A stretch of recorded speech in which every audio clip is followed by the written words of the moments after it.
Boa noite, nós somos do curso de Direito da Unitins, do Campus Paraíso, da disciplina de Teoria Geral do Processo, professor André Oliveira.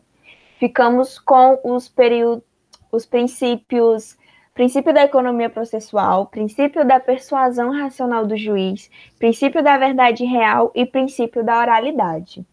O grupo é composto por Gabriel Pinto, Micaele Resplandes e Caroline Nascimento, que sou eu. Vamos dar início com o princípio da economia processual com Gabriel Pinto. Princípio da economia processual. O princípio da economia processual basicamente vai se definir por tentar sempre buscar que a atividade jurisdicional deva ser prestada sempre com vistas de produzir o máximo de resultados com o mínimo de esforços, evitando que gaste tempo e dinheiro desnecessariamente. Ou seja, esse princípio ele vai visar economizar, né, como o próprio nome diz, economizar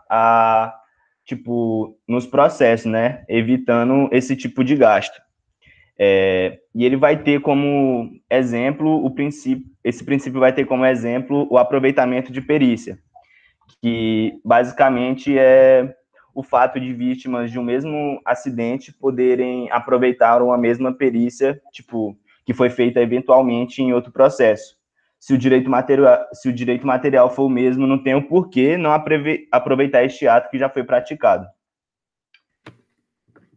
Eu vou dar continuidade, vou falar sobre o princípio da persuasão racional do juiz. E o que eu vim trazer aqui foi a respeito que, historicamente, esse princípio, ele trata da valoração das provas, mas, principalmente na antiguidade, os povos germânicos, excepcionalmente os bárbaros, eles usavam deste método onde as provas eram cruéis. Eles obtinham técnicas que não era apurada na verdade em si. Eles faziam coisas como provas de resistência. Eles colocavam duas pessoas dentro da água e a que mais resistisse embaixo da água era inocente. Ele, como diz aquele ditado, colocava duas pessoas, se a que mata engorda, então a que engordou em um certo período é o culpado. E por aí vai, né? Com a evolução desse sistema, surgiu o secundo consciente, que na verdade é um termo em latim, que eu posso até ter pronunciado errado, mas o que significa? Ele significa que era livre, o juiz ele tinha liberdade para julgar, com ou sem as provas, ele não tinha que dar satisfação sobre isso, ele não tinha que mostrar a sua real motivação. Com a Revolução Francesa, a Revolução Francesa finalizou o poder absoluto do rei, e o juiz, que é o representante do rei, também perdeu esse poder absoluto, né? E trazendo para os tempos de hoje, com a evolução desse sistema, o juiz deve considerar as provas que foram produzidas, embora ele tenha liberdade para decidir, para julgar, ele precisa explanar a sua motivação, até porque o artigo 93 da Constituição Federal garante que a motivação ela precisa ser expressa pelo juiz. E esse princípio me lembrou bastante, eu até gostaria de fazer uma analogia ao sistema jurídico consuetudinário, que apesar de ser uma forma de julgar através da experiência do pessoal, lembra bastante como o princípio da persuasão já se comportou no passado, o que pode nos ajudar a não esquecer desse princípio que, além de muito interessante, é muito importante para a gente. O princípio da verdade real, o princípio da verdade real, ele se divide entre dois, que é a verdade formal e a verdade material, que também é chamada de verdade real.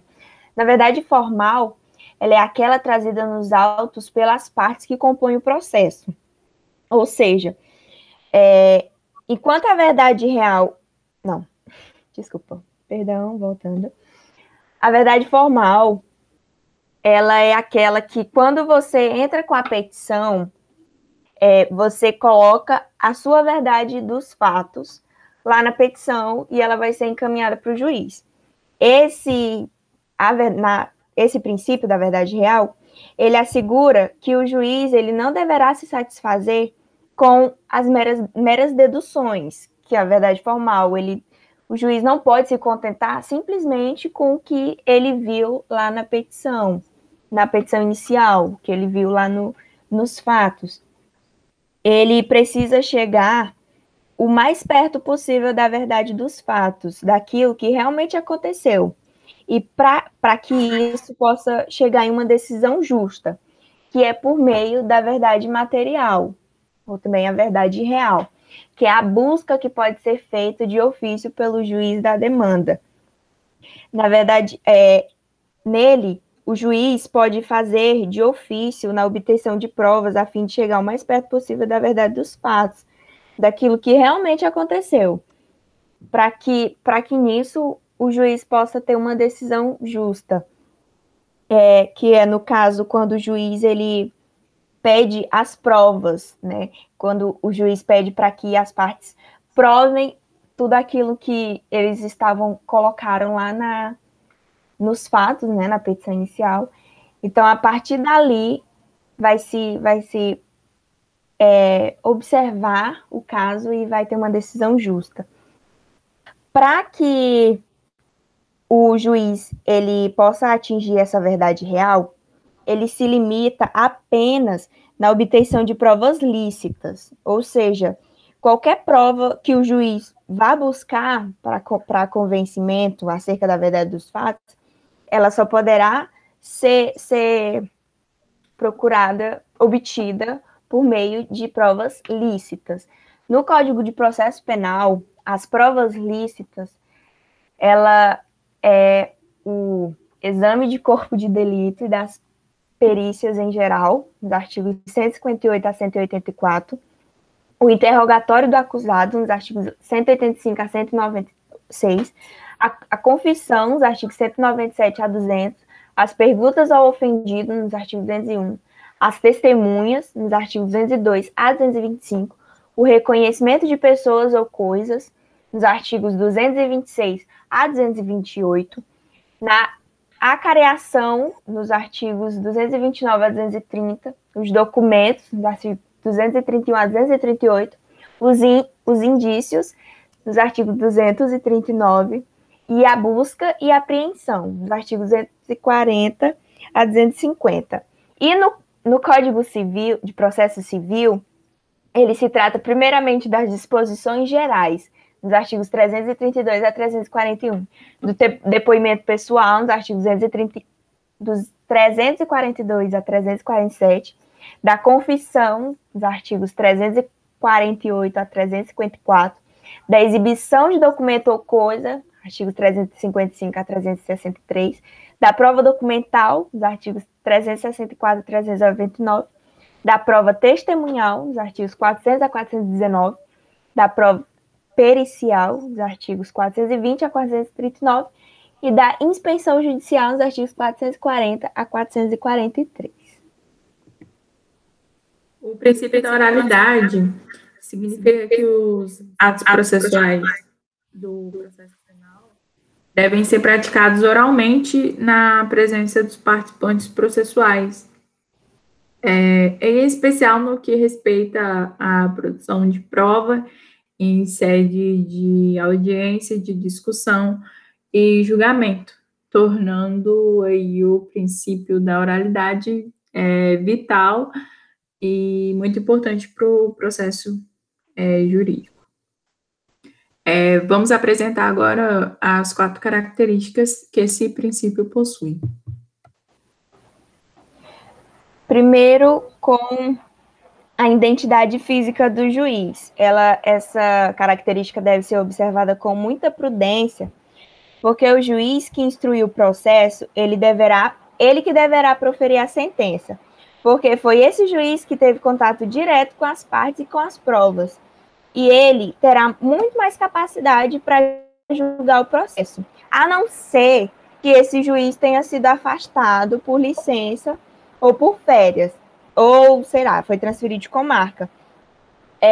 Essas são as exceções para não se usar essa característica da identidade física do juiz, porque o juiz que instruiu o processo, ele necessariamente deverá proferir a sentença, já que ele sabe melhor sobre o processo. E outra característica, a colheita de provas somente pelo juiz da causa, que ele se admite apenas pelo juiz, também pelo juiz que instruiu o processo, que somente ele poderá pedir as provas das partes, pois cabe a ele julgar aquele caso, com exceções, por exemplo, que outro magistrado venha interrogar uma testemunha por meio de carta precatória. No caso, o juiz que está lá nos autos do processo, que instruiu o processo, só cabe a ele pedir as provas para poder chegar a uma decisão. A irrecorribilidade das decisões interlocutórias diz que, basicamente, elas não são recorríveis de imediato e somente permitindo-se a apreciação do seu merecimento em recurso da decisão definitiva. E a necessidade de que a produção probatória seja realizada em uma única audiência, ela vai dizer que, por vezes, a complexidade da causa não se compatibiliza com o curto espaço de tempo disponível, fazendo com que a continuidade da audiência seja permitida em outra oportunidade, tá?